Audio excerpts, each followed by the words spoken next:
Friends, मैं विकास भट्ट आपके अपने YouTube channel SK maths classes पर आप सभी का स्वागत करता हूं। दोस्तों आज जो हम टॉपिक पढ़ने वाले हैं काफ़ी इजी टॉपिक है, लेकिन अगर क्वेश्चन का लेवल बढ़ा दिया जाए तो थोड़े टफ क्वेश्चन भी बनते हैं।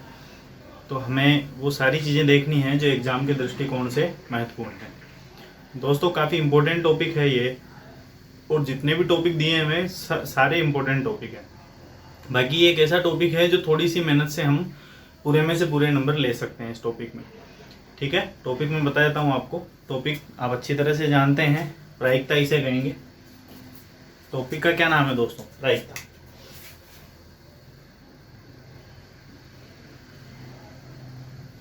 ठीक है, इंग्लिश में इसे हम कहेंगे प्रोबेबिलिटी।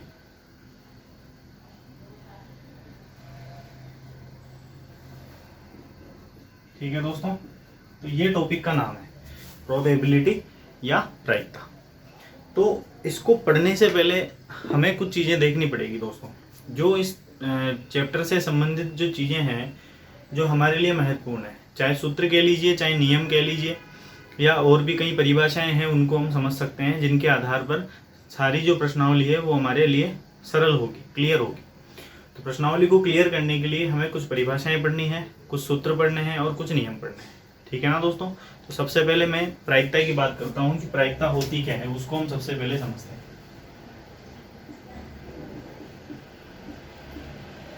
ठीक है, तो प्रायिकता को हम P से रिप्रेजेंट करेंगे।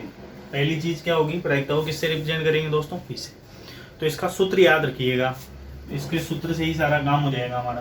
प्रायिकता का जो सूत्र है वो होता है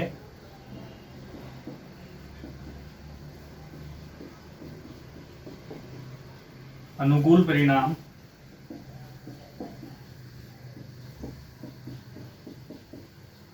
बटेवे कुल परिणाम। ठीक है, अब ये अनुकूल परिणाम और कुल परिणाम क्या चीज है दोस्तों? अनुकूल परिणाम का मतलब है, मान लीजिए कोई भी घटना है, उस घटना के अंदर जो भी उसके संभावित परिणाम हो सकते हैं ना, उनको हम कहेंगे अनुकूल परिणाम। भले संभावित परिणाम लिख दीजिए, बात एक ही। और कुल परिणाम होंगे उस घटना से संबंधित जो भी टोटल रिजल्ट हो सकते हैं। ठीक है, तो प्रायिकता का सूत्र क्या होता है दोस्तों? अनुकूल परिणाम या संभावित परिणाम बटेवे कुल परिणाम, ये इसका सूत्र रहेगा। अगर हमें परिभाषा लिखनी पड़ जाए तो परिभाषा क्या हो सकती है? किसी भी घटना के अनुकूल परिणाम और कुल परिणामों का अनुपात ही क्या कहलाता है दोस्तों? प्रायिकता कहलाता है। ठीक है, बाकी परिभाषा हमसे पूछी नहीं जाती है, वैसे सूत्र में याद रखना है, काफी इंपॉर्टेंट सूत्र है। प्रायिकता बराबर अनुकूल परिणाम बटेवे कुल परिणाम। ठीक है दोस्तों, तो ये पहला सूत्र हो गया प्रायिकता का। इसके साथ साथ हमें एक इम्पोर्टेंट चीज और समझनी पड़ेगी, जिसको हम कह सकते हैं यादृच्छिक परिणाम। यादृच्छिक परिणाम। ठीक है, ये यादृच्छिक परिणाम क्या होता है? मैं दोस्तों पहले ही कह चुका हूँ, कुछ सूत्र समझने पड़ेंगे, कुछ परिभाषाएं समझनी पड़ेगी, कुछ नियम समझने पड़ेंगे, जो हमारे लिए काफी इंपॉर्टेंट है। तो हम बात कर रहे हैं किसकी? यादृच्छिक परिणाम की। यादृच्छिक परिणाम क्या होता है? बेसिकली यादृच्छिक परिणाम का मतलब है दोस्तों कि कोई स्थिति है जिसमें हमें ये पता नहीं है कि कौन सा रिजल्ट इससे प्राप्त होगा। जैसे मान लीजिए टीवी पर कोई मैच चल रहा है, दो टीमें उसमें खेल रही है। ठीक है, चिर परिचित मैच ले लेते हैं हम, जैसे मान लीजिए भारत और पाकिस्तान का मैच चल रहा है। तो हमें अगर पूछा जाए कि कौन सी टीम जीतेगी, तो हम बिना कुछ सोचे समझे बोलेंगे, जब तो कुछ भी बोल सकते हैं, लेकिन अगर अपने मन से बोलेंगे तो यही कहेंगे कि जो अच्छा खेलेगी वही जीते। कंफर्म कोई नहीं कह सकता कि कौन सी टीम जीतेगी, तो वहाँ संभावना निश्चित नहीं है दोस्तों। मान लीजिए हम बात करें बारिश की, कि आज बारिश होगी या नहीं होगी, तो ये भी कहना कंफर्म नहीं है, हो भी सकती है, नहीं भी हो। कोई कंफर्म नहीं कह सकता है कि नहीं आज तो होगी सही। तो ये जो स्थितियाँ होती है ना, जिनके परिणाम का हमें पता नहीं होता, जिसको हम कह सकते हैं 50-50, तो वो जो स्थिति है उसको क्या कहेंगे दोस्तों? यादृच्छिक परिणाम। ठीक है, तो मैं लिख देता हूं इसको।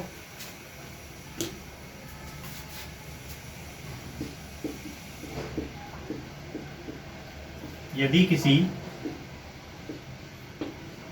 घटना के परिणामों का हमें पहले से पता न हो तो उन्हें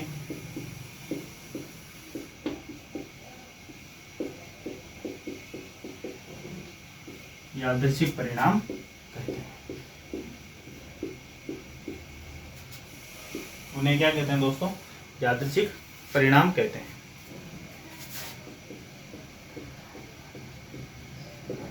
जैसे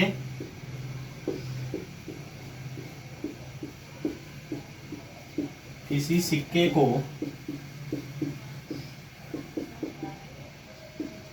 उछालने पर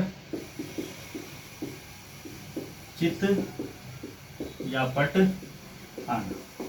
ठीक है, किसी भी सिक्के को उछालेंगे तो चित या पट आना, मतलब कोई भी परिणाम प्राप्त हो सकता है उससे चित आ जाए और हो सकता है उससे पट आ जाए।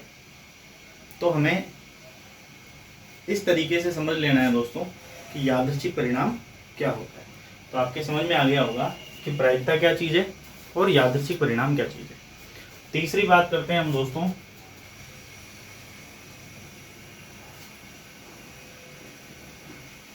निश्चित घटना की।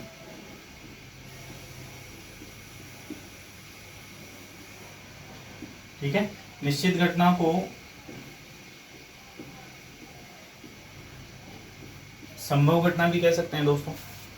अब ये निश्चित घटना क्या होती है, तो वैसे तो ज़्यादा इंपॉर्टेंट नहीं है, लेकिन इससे एक प्रश्न बनता है जो हमें देखना है। निश्चित घटना क्या होती है दोस्तों? जैसा कि नाम से पता चल रहा है, ऐसी घटना जिसका घटित होना निश्चित है, ठीक है, या घटित होना संभव है, उसे हम क्या कहेंगे दोस्तों? उसे हम कहेंगे निश्चित घटना। ठीक है, वापस बोल रहा हूँ, आप लिख लीजिएगा। ऐसी घटना जिसका घटित होना क्या हो, संभव हो या निश्चित हो, उसे हम क्या कहेंगे दोस्तों? निश्चित घटना या संभव घटना कहेंगे। यहां से हमें प्रश्न क्या देखना है? प्रश्न में देखना है निश्चित या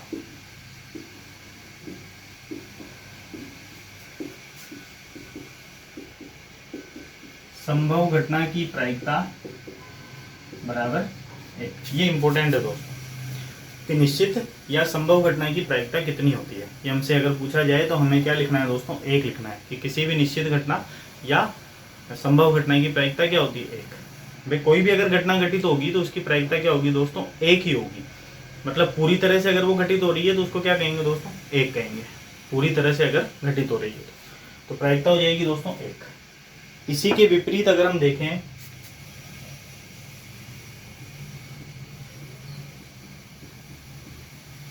अनिश्चित या असंभव घटना, दोनों कह सकते हैं दोस्तों, अनिश्चित या असंभव घटना। अब ये क्या होती है दोस्तों? ये होती है उसी की उल्टी। यदि किसी घटना के घटित होने के बारे में हमें बिल्कुल नहीं पता, हम ये कहें कि यार ये तो पॉसिबल ही नहीं है, उसको हम कहेंगे असंभव घटना या अनिश्चित घटना। परिभाषा में बताता हूँ आपको वापस। यदि कोई घटना घटित नहीं हो सकती तो उसे क्या कहते हैं दोस्तों? असंभव या अनिश्चित घटना कहते हैं। अब यहाँ से प्रश्न क्या बनेगा? एक बार मैं और एग्जाम्पल से आपको समझा देता हूँ अगर समझ में नहीं आ रहा है तो। मान लीजिए हमारे पास 50 रुपये का नोट है, ठीक है, और हमसे कहा जाए कि आप 10 रुपये का नोट निकालने की प्रायिकता बताइए, तो पॉसिबल है क्या दोस्तों? नहीं है ना। अगर आपके पास 50 रुपये का नोट है तो 10 कहाँ से निकलेगा? 50 ही निकल सकता है।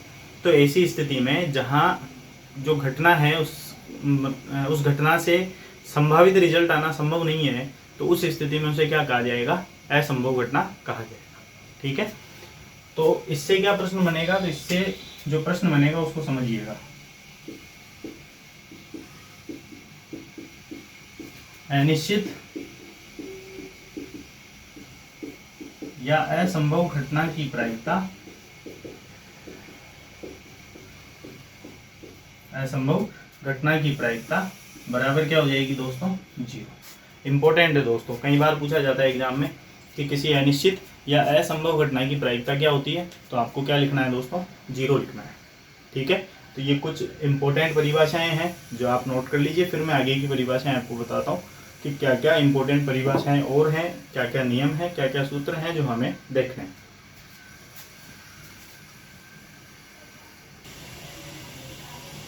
तो 4 टॉपिक हम देख चुके हैं दोस्तों।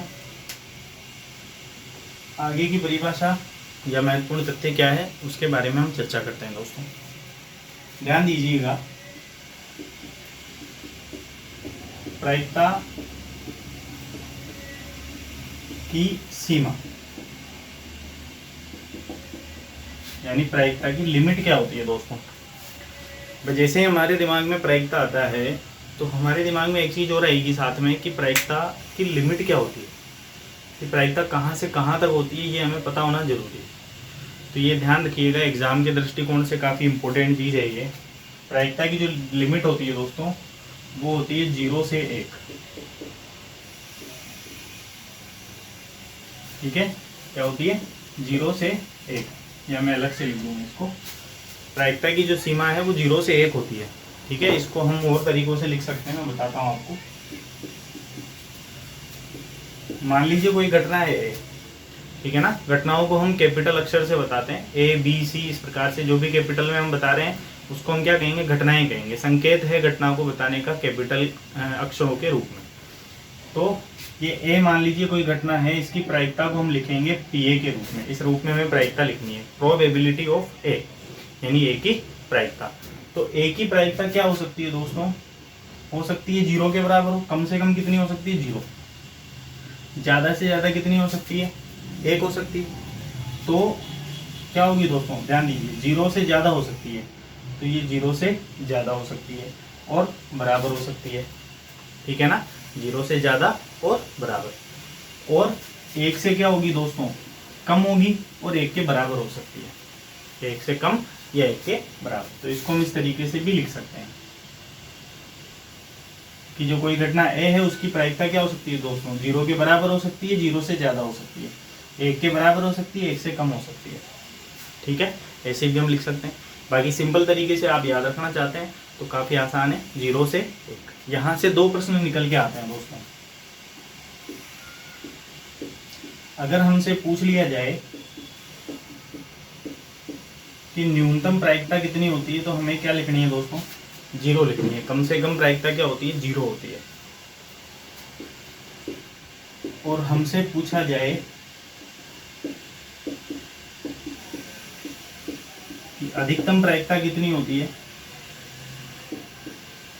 तो अधिकतम प्रायिकता होती है दोस्तों 1। कम से कम प्रायिकता 0 होगी और अधिक से अधिक प्रायिकता क्या होगी दोस्तों, 1 होगी। इंपॉर्टेंट क्वेश्चन है, एग्जाम में डायरेक्ट पूछे जा सकते हैं कि बताइए निम्न में से सर्वाधिक प्रायिकता कौन सी हो सकती है। तो सर्वाधिक प्रायिकता कितनी होती है दोस्तों, 1। तो इससे निष्कर्ष क्या निकलता है, 1 से ज़्यादा प्रायिकता नहीं हो सकती और 0 से कम भी नहीं हो सकती। 0 से कम का मतलब समझ रहे हैं आप, 0 से कम मतलब माइनस में, यानी प्रायिकता कभी भी माइनस में नहीं हो सकती। नोट करके लिख लीजिएगा दोस्तों कि प्रायिकता का मान ऋणात्मक और 1 से ज़्यादा कभी नहीं होगा। मैं लिख देता हूँ यहाँ, नोट करके लिख लीजिएगा इसको।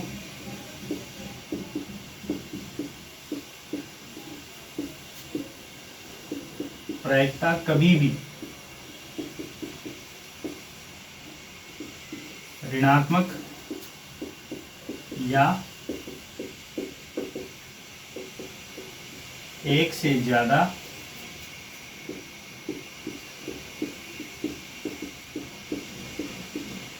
नहीं हो सकती। हमेशा याद रखिएगा इसको कि जो प्रायिकता है वो कभी भी क्या नहीं हो सकती दोस्तों, ऋणात्मक नहीं हो सकती और 1 से ज़्यादा नहीं हो सकती। विशेष ध्यान रखना इस चीज़ का, काफ़ी इंपॉर्टेंट टॉपिक है ये। तो ये आपने समझ लिया होगा कि प्रायिकता की सीमा क्या होती है और इससे संबंधित क्वेश्चन क्या क्या पूछे जा सकते हैं। ठीक है दोस्तों, आप इसको नोट कीजिए, फिर मैं आगे बताता हूँ आपको कि आगे हमें और क्या समझना है।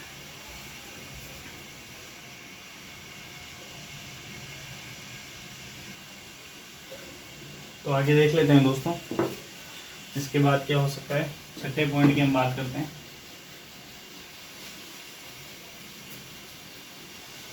और डायरेक्ट क्वेश्चन जो दोस्तों पूछा जाएगा ना, वो यहीं से पूछा जाएगा। जो भी बेसिक्स मैं आपको समझा रहा हूँ इसी से पूछा जाएगा। ये महत्वपूर्ण बिंदु हम पढ़ रहे हैं। क्या पढ़ रहे हैं दोस्तों, महत्वपूर्ण बिंदु पढ़ रहे हैं।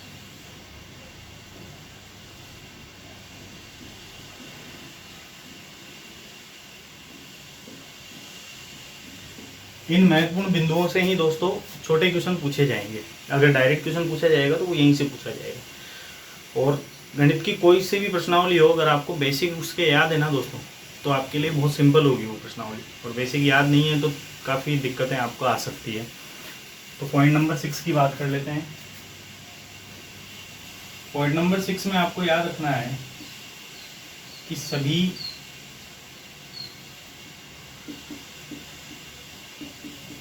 प्रारंभिक घटनाओं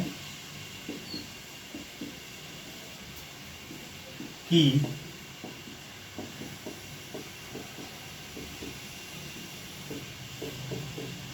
प्रायिकताओं का योग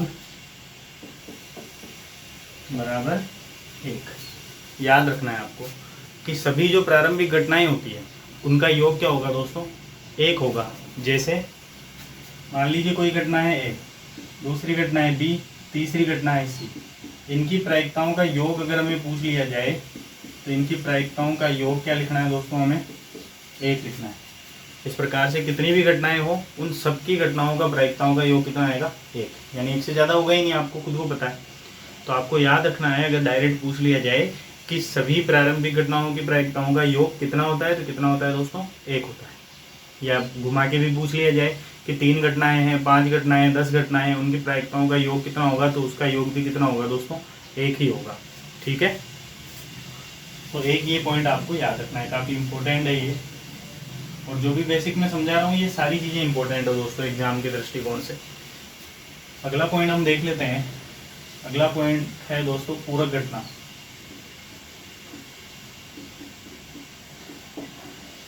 पूरक घटना, तो ये क्या होती है दोस्तों, पूरक घटनाओं का मतलब होता है कि अगर कोई घटना घटित हो रही है ना दोस्तों, तो उसके घटित होने और घटित नहीं होने की जो स्थिति होती है ना, उसके आधार पर हम पूरक घटनाओं को लिखते हैं। यानी एक घटना तो घटित हो रही है, दूसरी घटना घटित नहीं हो रही है, उसको संयुक्त रूप से क्या कहा जाएगा दोस्तों, पूरक घटनाएं कहा जाएगा। मैं लिख देता हूं, यदि एक घटना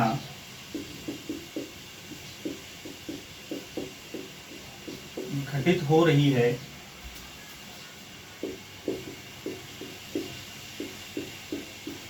तथा दूसरी घटना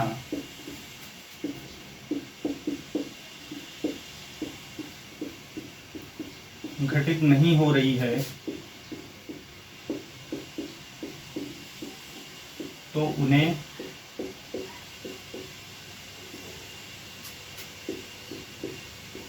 संयुक्त रूप से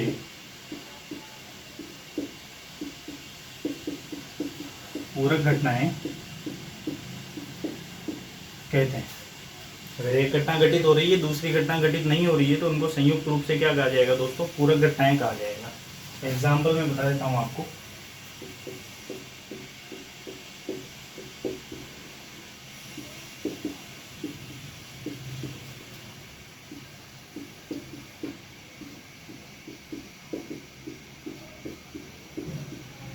जैसे एक घटना घटित हो रही है तथा देखो एक घटना अगर घटित हो रही है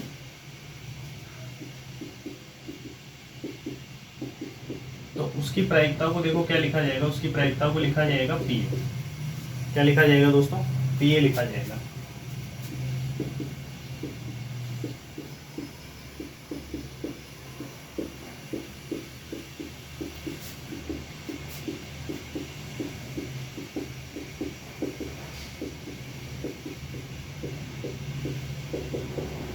और एक घटना घटित नहीं हो रही है तो उसकी प्रायिकता को क्या लिखा जाएगा। एक चीज ध्यान रखिएगा, अगर कोई घटना घटित होती है, मान लीजिए एक घटना घटित हो रही है तो उसको हम ए लिखेंगे, और कोई घटना ए जो है वो घटित नहीं हो रही है तो उसके ऊपर हम बार लगा देंगे।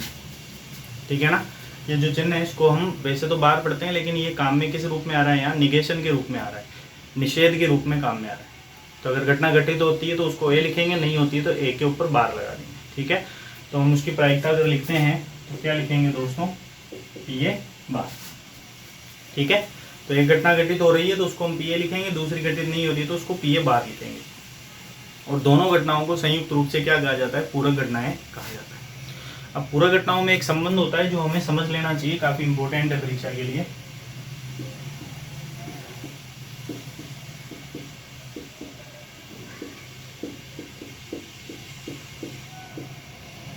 पूरक घटनाओं में संबंध। संबंध क्या होता है दोस्तों? ये संबंध होता है कि कोई घटना ए है, वो घटित हो रही है तो ए लिखेंगे, घटित नहीं हो रही है तो उसको पी ए बार लिखेंगे। क्या लिखेंगे दोस्तों? पी ए बार। इधर आगे लिख देता हूँ थोड़ा। ए की प्रायिकता हो जाएगी दोस्तों पी ए, और ए बार की प्रायिकता हो जाएगी पी ए बार। ठीक है, इन दोनों का जो योग है वो किसके बराबर होता है दोस्तों? ए। ये पूरक घटनाओं में संबंध होता है। तो चाहे तो इस सूत्र से सीधे सीधे प्रश्न पूछे जा सकते हैं। सीधा प्रश्न कैसे पूछेगा कि किसी घटना के घटित होने और नहीं होने की प्रायिकताओं का योग कितना होता है। तो घटित होने घटित नहीं होने की प्रायिकताओं का योग कितना होता है? 1 होता है। दूसरे प्रश्न कैसे पूछा जा सकता है कि यदि पी ए बराबर इतना है तो पी ए बार ज्ञात कीजिए। ठीक है ना। तो किसी भी प्रकार से प्रश्न को घुमाया जा सकता है, आपको हर तरीके से याद रखना है। एक सीधा तरीका तो क्या हो गया, किसी घटना के घटित होने और नहीं होने की प्रायिकताओं का योग कितना होता है, तो कितना लिखोगे? 1 लिखोगे इस सूत्र के हिसाब से। ठीक है दोस्तों, बाकी सूत्र से प्रश्न बनते हैं तो वो हमें आएंगे निश्चित रूप से, वो हम देखेंगे। ठीक है ना, इसको आप एक बार नोट कर लीजिए, फिर हम आगे देखते हैं। पॉइंट नंबर 8, इसमें हम समझ लेते हैं दोस्तों लीप व अलीप वर्ष के बारे में, कि लीप और अलीप वर्ष क्या होता है। ठीक है, इम्पोर्टेंट है, समझने की कोशिश कीजिएगा अच्छे से। तो यहाँ आपको एक ही चीज़ समझनी है दोस्तों, लीप जो शब्द है ना दोस्तों, इसको अगर अंग्रेजी में आप ढूंढेंगे तो इसका एक अर्थ जो है वो कहीं ना कहीं जंप भी मिलेगा आपको, यानी कूदना क्या है, लीप ही होता है। तो इसी से हम इसको याद रख सकते हैं कि जैसे मान लीजिए हम किसी भी जगह पर कूद रहे हैं, तो हम आगे कूदेंगे तो क्या होगा, हम कुछ स्थान को छोड़ के आगे बढ़ जाएंगे। अब कुछ स्थान का मतलब यहाँ ये मानिए कि हम एक स्थान को छोड़ के आगे बढ़ गए हैं। ठीक है ना। जैसे मान लीजिए कि कोई बच्चा छठी क्लास में पढ़ रहा है, अब वो 7वीं नहीं पढ़ के डायरेक्ट 8वीं में पढ़ जाए तो उसको हम क्या कह रहे हैं कि उसने एक क्लास कूद ली है, एक क्लास जंप कर ली है, यानी उसमें क्या हो गया, लीप कहेंगे उसको। क्या कहेंगे दोस्तों? लीप कहेंगे। ये हमारे समझने के लिए काफ़ी इंपॉर्टेंट है, तो समझिएगा अच्छे से।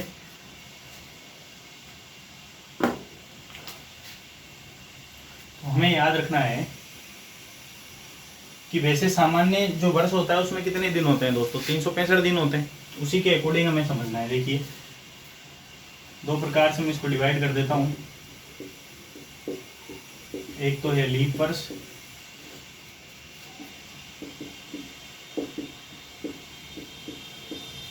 और एक है लीप वर्ष। ठीक है, तो अलीप वर्ष क्या होता है दोस्तों? अलीप वर्ष में सामान्य वर्ष कितने दिन होते हैं, मतलब 365 दिन होंगे। अलीप वर्ष में कितने दिन होंगे दोस्तों? 365 दिन। लेकिन लीप वर्ष में हमें पता है कि लीप वर्ष में एक जंप है, एक लीप है, यानी एक स्थान ज़्यादा है। मतलब क्या हुआ, एक दिन बढ़ गया। एक दिन बढ़ गया मतलब 365 प्लस 1। ठीक है ना, ढंग से समझिएगा दोस्तों। 365 प्लस 1 कितना हो गया? 366 दिन। ठीक है, तो काफ़ी इंपॉर्टेंट चीज़ है दोस्तों ये, कि लीप वर्ष में तो कितने दिन होते हैं, नाम से पता चला लीप यानी जंप है। जंप है मतलब एक दिन बढ़ जाएगा, तो 366 दिन। और अलीप वर्ष ए लग गया, मतलब ए लीप मतलब क्या हो गया दोस्तों? कोई लीप नहीं है, कोई जंप नहीं है, यानी दिन हमें नहीं बढ़ाना है। दिन नहीं बढ़ाएंगे तो सामान्य वर्ष में कितने दिन होते हैं? 365 दिन। तो लीप में तो 365 दिन होंगे, और लीप में कितने होंगे दोस्तों? 366 दिन होंगे। ये आपको याद रखना है। बाकी कुछ डिटेल्स हैं जो काफ़ी इंपॉर्टेंट है, वो मैं बता देता हूँ आपको क्या क्या है।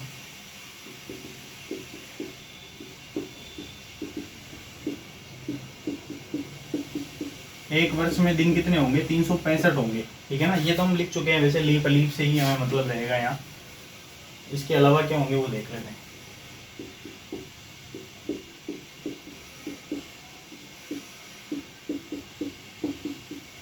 एक सप्ताह में कितने दिन होंगे दोस्तों? 7 होंगे, सोमवार से लेके रविवार तक। ठीक है,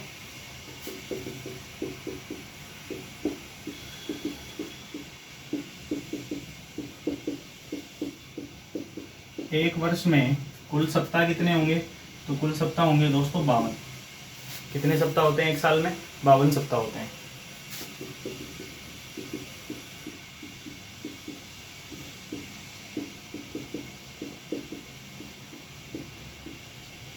बावन सप्ताह में कुल दिन कितने होंगे? तो एक सप्ताह में कितने दिन है दोस्तों? 7 है। तो 52 में कितने हो गए? 7 × 52 यानी 364 दिन।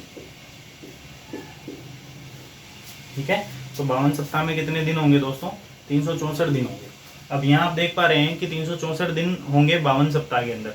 तो अगर मैं लीप वर्ष की बात करूँ तो यहाँ 1 दिन शेष बचेगा, और अगर मैं लीप वर्ष की बात करूँ तो यहाँ 2 दिन शेष बचेंगे। और जब भी प्रश्न हल किए जाएंगे तो इनके आधार पर ही किए जाएंगे, यानी लीप में तो 1 दिन बचेगा, उस 1 दिन के हिसाब से प्रश्न हल किए जाएंगे, और लीप वर्ष में 2 दिन शेष बचेंगे, उन शेष 2 दिनों के हिसाब से प्रश्न हल किए जाएंगे।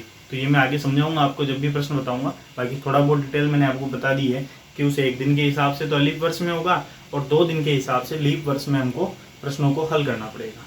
ठीक है दोस्तों, तो आप इसको नोट कर लीजिए, फिर मैं आगे की प्रक्रिया आपको बताता हूँ कि आगे हमें और क्या क्या समझना है।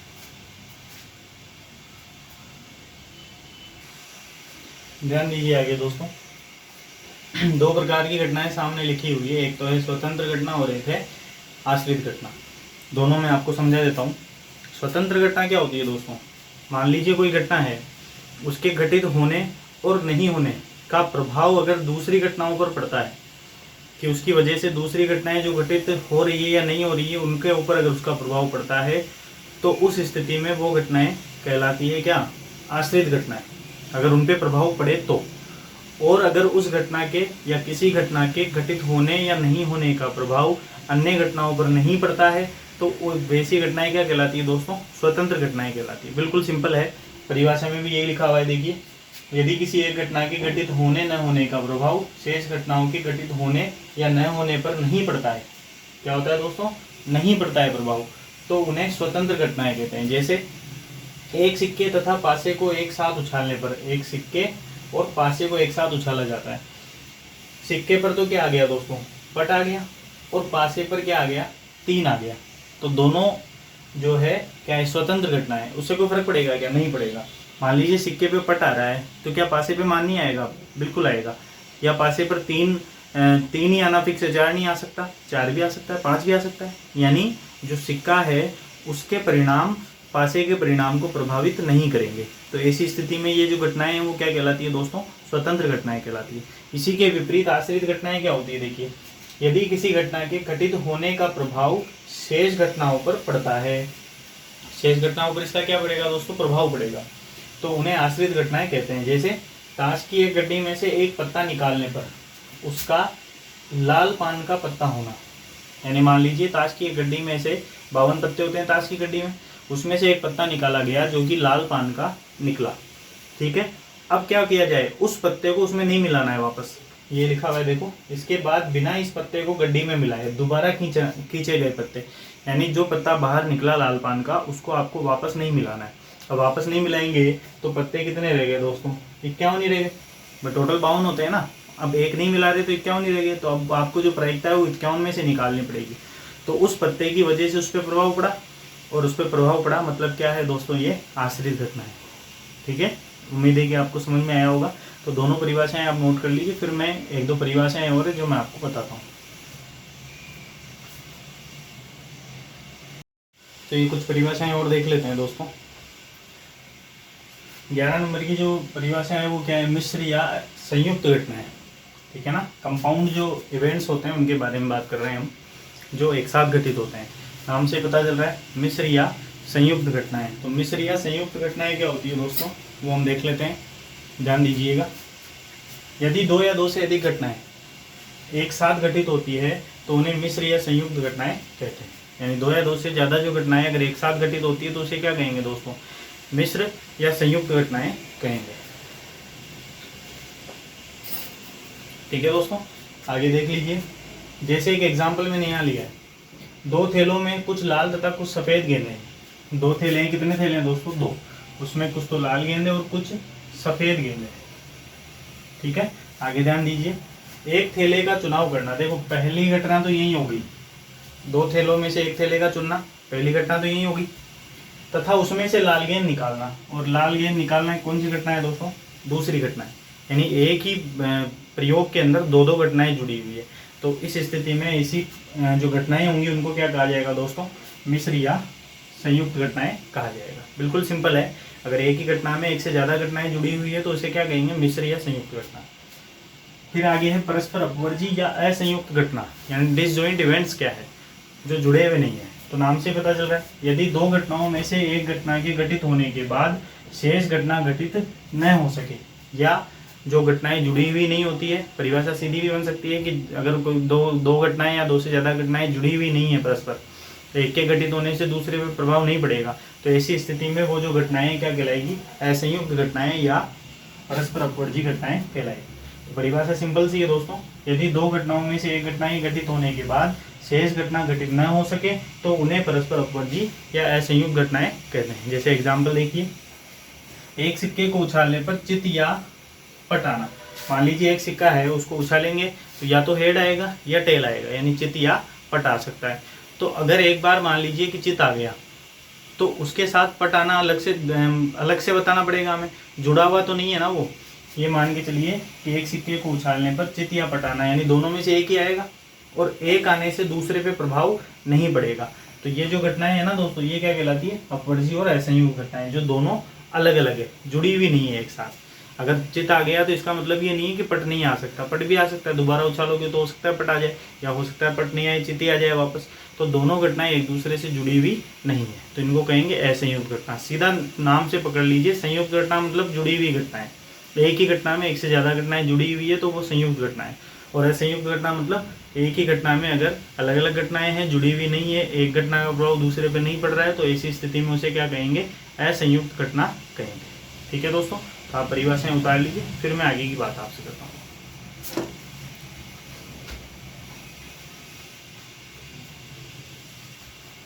तो परिभाषाएं आपने नोट कर ली होगी दोस्तों।